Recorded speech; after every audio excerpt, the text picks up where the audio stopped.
আর এখন এই এই এই মানে পদা সংস্কৃতি যে কত বিরক্ত করছে দিন দিন, যেখানে যাবেন সেখানেই ধুমধারাক টাকা। আর গান শোনার মানুষের কিছু রুচি থাকে, কিছু গান ছিল না শুনলে তাও কিছুটা ভালো লাগে, তাই না?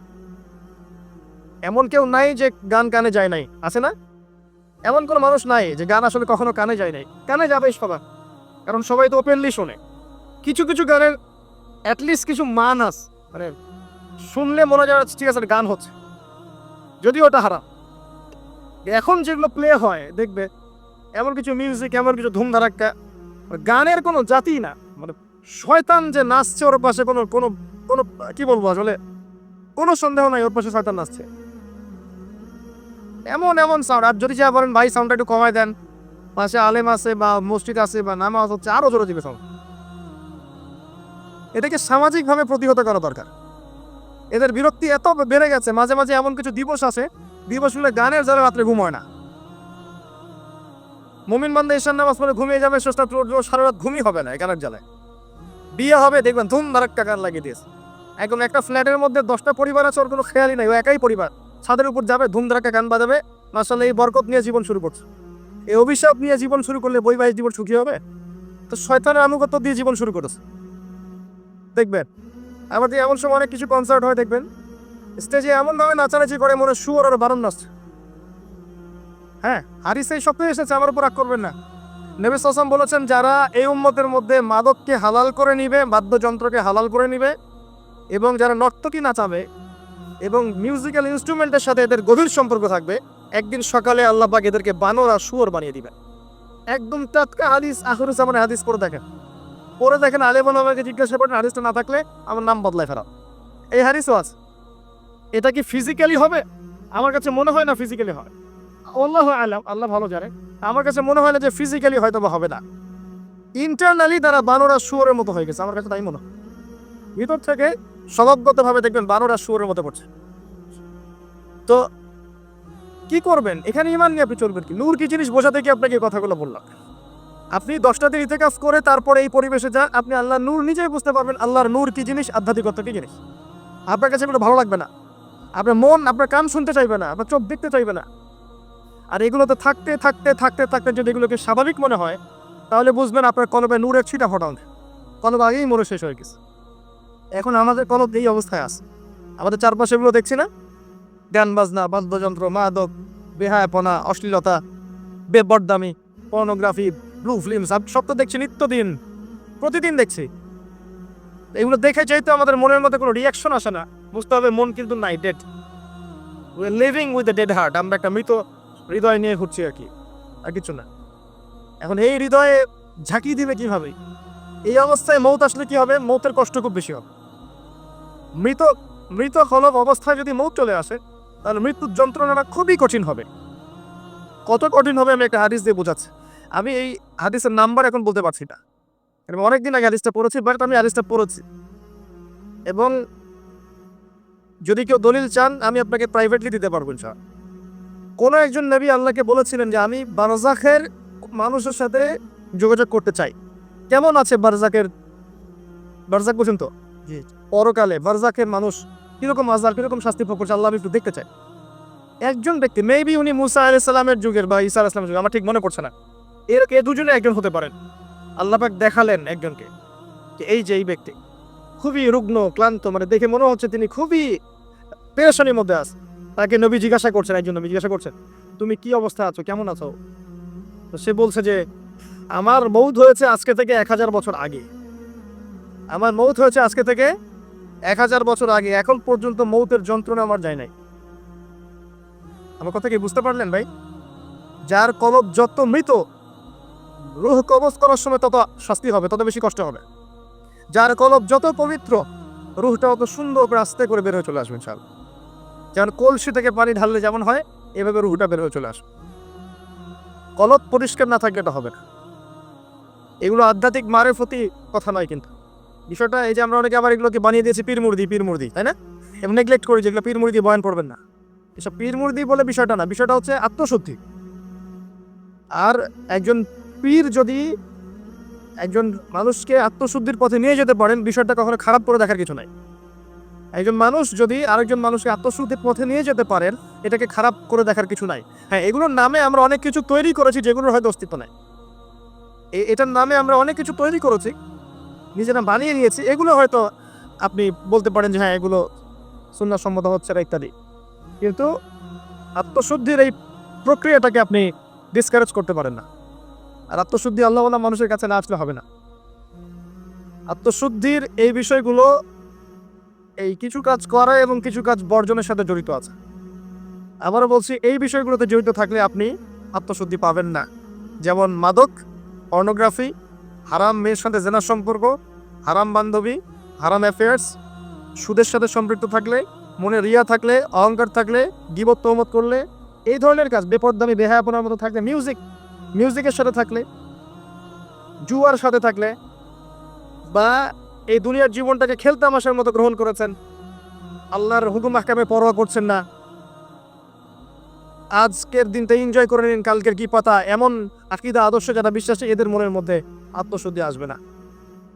আল্লাহ পাক আমাদের সবার কলবগুলোকে পরিষ্কার করুন, পরিপূর্ণরূপে আত্মশুদ্ধি অর্জন করার তৌফিক দান করুন, এবং যে কাজগুলো করলে আল্লাহ পাক আমাদের কলবে আল্লাহ নূর দান করবেন সেগুলো বেশি বেশি করার তৌফিক আল্লাহ পাক দান করলে। আমি একটা এক্সাম্পল দেই, অন্য জায়গায় যাচ্ছি। দেখেন, ইবলিস কি কম জ্ঞানী ছিল? সে কি কম ইবাদত করেছে আল্লাহ? ইবাদতের ক্ষেত্রে, জ্ঞানের ক্ষেত্রে সে তো অতুলনীয় হয়ে আছে, প্রচুর ইবাদত করেছে, প্রচুর জ্ঞানী। এই মহাবিশ্ব সম্পর্কেও জ্ঞান আছে না তার? প্রচুর জ্ঞান আছে। কি কারণে সে চিরস্থায়ী জাহান্নামী হলো? একটা আদেশ লঙ্ঘন করেছে। এই তো একটা আদেশ তো আদম আলাইহিস সালাম লঙ্ঘন করেছে। তাকে বলা হয়েছে গাছের কাছে যেও না, আমাদের পিতা ভুল করে গাছের কাছে চলে গেছে। এটাও তো একটা অন্যায়, তাই নাকি? এটা তো আল্লাহর আদেশকে লঙ্ঘন করা হলো। আদম আলাইহিস সালাম তওবা করে ফিরে এসেছেন, বলেছেন রব্বানা যালামনা আনফুসানা ওয়া ইল্লাম তাগফির লানা ওয়া তারহামনা লানাকুনান্না মিনাল খাসিরিন। এটা আদম সন্তানের স্বভাব, ভুল করবে তওবা করে ফিরে আসবে। কিন্তু ইবলিস সে তওবা করে ফিরে আসেনি, বরং আবা ওয়াস্তাকবারা, সে অবাধ্য হয়েছে, অহংকার করেছে। খালাকতানি মিন নার ওয়া খালাকতাহু মিন তিন। এই যে অন্যকে ছোট করা, তুচ্ছ করা, আল্লাহর আদেশকে অস্বীকার করা, অহংকার করা, এই অহংকারের কারণে তার সমস্ত ইলম এবং আমল সব ধ্বংস হয়ে গেছে। এখন যদি আমরা অনেক ইলম আমল করি, মনে অহংকার থাকে, আত্মশুদ্ধি অর্জন হবে? আত্মশুদ্ধি সবচেয়ে ইম্পর্টেন্ট জিনিস। আমি একটা বই সাজেস্ট করছি, বইটা আমি পড়ছি, কিন্তু আমার পড়ার পরে আমার আসলে পিপাসা মেটেনি এখনো। এই টপিকের আরও বেশ কিছু বই আমি সংগ্রহ করার চেষ্টা করছি, ইনশাআল্লাহ তাআলা। আগামীতে আমি এই টপিকে, শুধু এই টপিকেই আলাদা স্বতন্ত্র একটা লেকচার দিব ইনশাআল্লাহ তাআলা। আল্লামা তাকি উসমানী হাফিজাহুল্লাহ, তার একটা বই আছে আত্মশুদ্ধি ও তাসাউফ। বইটা পড়ে, বইটা পড়লে আপনার কাছে মনে হবে যে বইটা আপনার জন্য লেখা হয়েছে। বইটা পড়ছিলাম আর মনে হচ্ছিল যে বইটা আমার জন্যই লেখা হয়েছে। মনে হয় বইটা প্রতিটা ওয়ার্ড আমাকেই বলা হচ্ছে। মন দিয়ে পড়েন আর পড়াশোনার অভ্যাস করেন। একদিন লেকচার শুনলেন 1 ঘন্টা 1.5 ঘন্টা, এটা আপনার জীবন পরিবর্তনের জন্য যথেষ্ট নাও হতে পারে। হ্যাঁ, যদি আল্লাহওয়ালা তেমন মানুষ হন হয়তো বা হবে। আমাদের মতো মানুষের লেকচারে 1 ঘন্টা 1.5 ঘন্টা লেকচার শুনে আপনার জীবন পরিবর্তন না হওয়ার সম্ভাবনাই বেশি। কথা তাসির হয় তখনই যখন বক্তার মধ্যে ইখলাস থাকে, দিনের প্রতি মহব্বত থাকে, আল্লাহর দিন, আল্লাহর জমিনে প্রতিষ্ঠার মানসিক চেষ্টা থাকে, মনের দরদ থাকে। জোবা দিল সে নিকেল দিয়ে দিল পে আসার কাটতে, এটা কথা আছে না? যে কথাগুলো দিল থেকে বের হয় সেগুলো মানুষের দিলের মধ্যে কি হয়? আসার করে। তো এখন এরকম মানুষের সংখ্যাই বা কত? আর আমরা যে জ্ঞান এবং আমল পড়ি তাতে বুঝতেই পারছি যে আমাদের দ্বারা কি হতে পারে। তারপরেও আলহামদুলিল্লাহ কিছু মানুষের উপকার হচ্ছে, এটা আলহামদুলিল্লাহ। তবে আমরা যথেষ্ট নই। আমরা আল্লাহর কাছে দোয়া করি আল্লাহ পাক এমন মানুষদেরকে এইসব চেয়ারে নিয়ে আসুন যাদের কথায় পুরো সমাজ পরিবর্তন হবে ইনশাআল্লাহ। এবং আল্লাহ পাক আমাদের সন্তানদেরকে যেন ওইভাবে বড় করার তৌফিক দান করেন, আমিন। প্রথম কথা বলছি, দেখেন, আত্মশুদ্ধি, মনের নিয়াত, ইখলাস, এটা সবচেয়ে ইম্পর্টেন্ট জিনিস। এটা ছিল না বলেই ওই 3 ব্যক্তি কোথায় গেছে? জাহান্নামে। শহীদ হয়েছে জাহান্নামে, দান করেছে জাহান্নামে, আলেম হয়েছে জাহান্নামে। এটা সেই হাদিস যেটা বর্ণনা করতে আবু হুরায়রা রাদিয়াল্লাহু আনহু অজ্ঞান হয়ে পড়ে যেতেন। প্রথম যেটা সমস্যা ছিল, এদিকে মনোযোগ দেন, আমরা শেষ করে দেব, গুছিয়ে নেব। প্রথম সমস্যাটা কি বলেছিলাম? শিরক। এই শিরকটা প্রত্যেকটা সেক্টরে আছে না? ব্যক্তি, পরিবার, সমাজ, রাষ্ট্রে আছে না? একই সুন্নাহ, ওই জাইয়ামে জাহিলিয়াতের শিরক এখনকার বিশ্বে আছে না? আছে। তাহলে এখনকার বিশ্বেও কি কিছু তাওহীদপন্থী মানুষের প্রয়োজন আছে না? আছে। দ্বিতীয় সমস্যা সুদ। ওই সমস্যাটা এখনকার বিশ্বে নাই। এখনকার ব্যক্তি জীবনে দেখেন সুদ খায় না, পরিবার সুদখোর না, সমাজে সুদের কারবার নাই, সুদী এনজিওর সয়লাব আছে না, আছে না? ছোট্ট ছোট্ট গ্রাম বাদ পড়েছে সুদ থেকে, টপ টু বটম কোনো গ্রাম বাদ পড়েছে? পড়ে নাই। বৈশ্বিক ক্ষেত্রে সুদী ব্যাংকিং সিস্টেম নাই, এবং এগুলোর সাথে আমরা জড়িত নই কি? আর নবী সাল্লাল্লাহু আলাইহি ওয়াসাল্লাম কি বলেন নাই, 4 শ্রেণীর মানুষকে আমি লানত করলাম, যে খায় সুদ, যে সুদ দেয়, যে সাক্ষী থাকে, আর যে লেখে। 4 শ্রেণীকেই তিনি লানত করেছে। নবীর অভিশাপ নিয়ে কেউ হাউজে কাউসারের পানি পাবে? নবী সাল্লাল্লাহু আলাইহি ওয়াসাল্লামের অভিশাপ নিয়ে কেউ কবরে উত্তর দিতে পারবে? সত্যি তাই মনে হয় আপনাদের? আর নবী যাদেরকে অভিশাপ করবেন তাদের জন্য কি নবী সুপারিশ করে জান্নাতে নিয়ে যাবেন? এত সহজ না, এত সহজ না।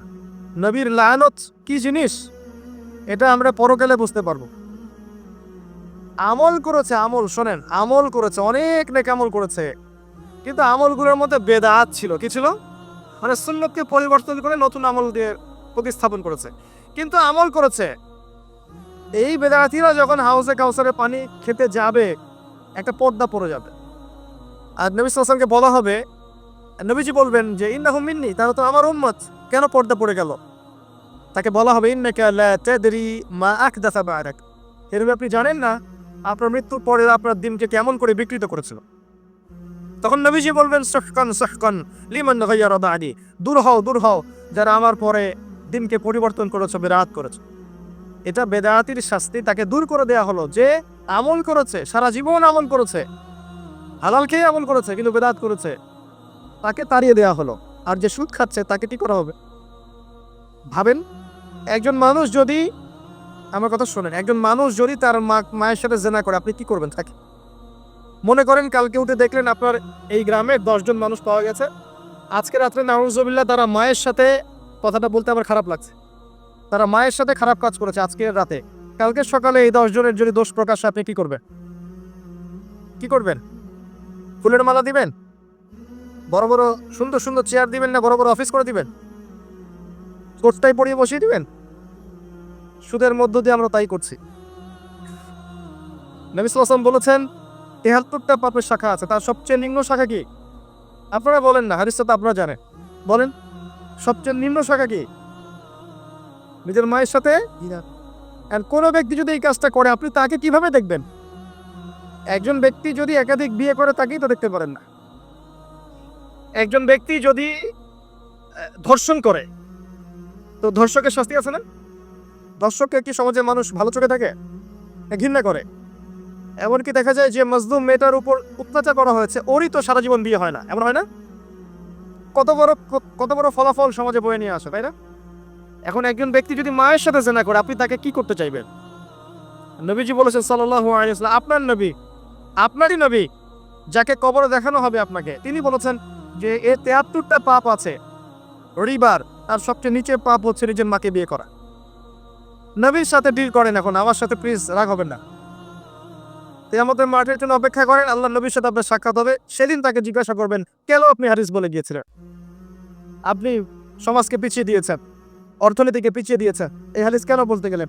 এটাই তো অর্থনীতির সমৃদ্ধির একমাত্র পথ পদ্ধতি, তাই না? রিবা, এই হচ্ছে রিবা। আর সবচেয়ে উঁচু শাখাটা কি তাহলে? এটা আপনি পাবেন সূরা বাকারায়। কোন সূরায়?